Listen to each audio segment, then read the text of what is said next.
Welcome to the Learning Pines YouTube. We hope this video helps. You begin by enabling the hotspot on your phone and confirming it supports the channel Roku prefers. 5 GHz gives less interference but use 2. 4 GHz if range matters. Once done, make sure your phone battery and Roku remote are charged so the process won't be interrupted. You should also check your mobile data allowance and copy the SSID and password exactly. This prevents typing errors later and speeds up the connection. Now on Roku, go to Settings, then Network, and choose Set up Connection to start pairing. Select Wireless and scan for your phone's SSID.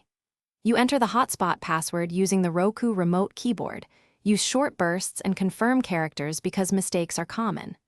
Once you submit the password, Roku will test the connection. This checks DHCP, internet reachability, and streaming readiness. So be patient while it confirms IP assignment and performs a simple ping to validate connectivity. With the connection established, you should launch a short video to verify throughput and check for buffering. This confirms why you chose 5 GHz or 2. 4 GHz based on performance.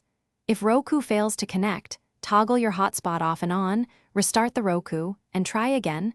Visibility or a fresh DHCP lease often fixes issues.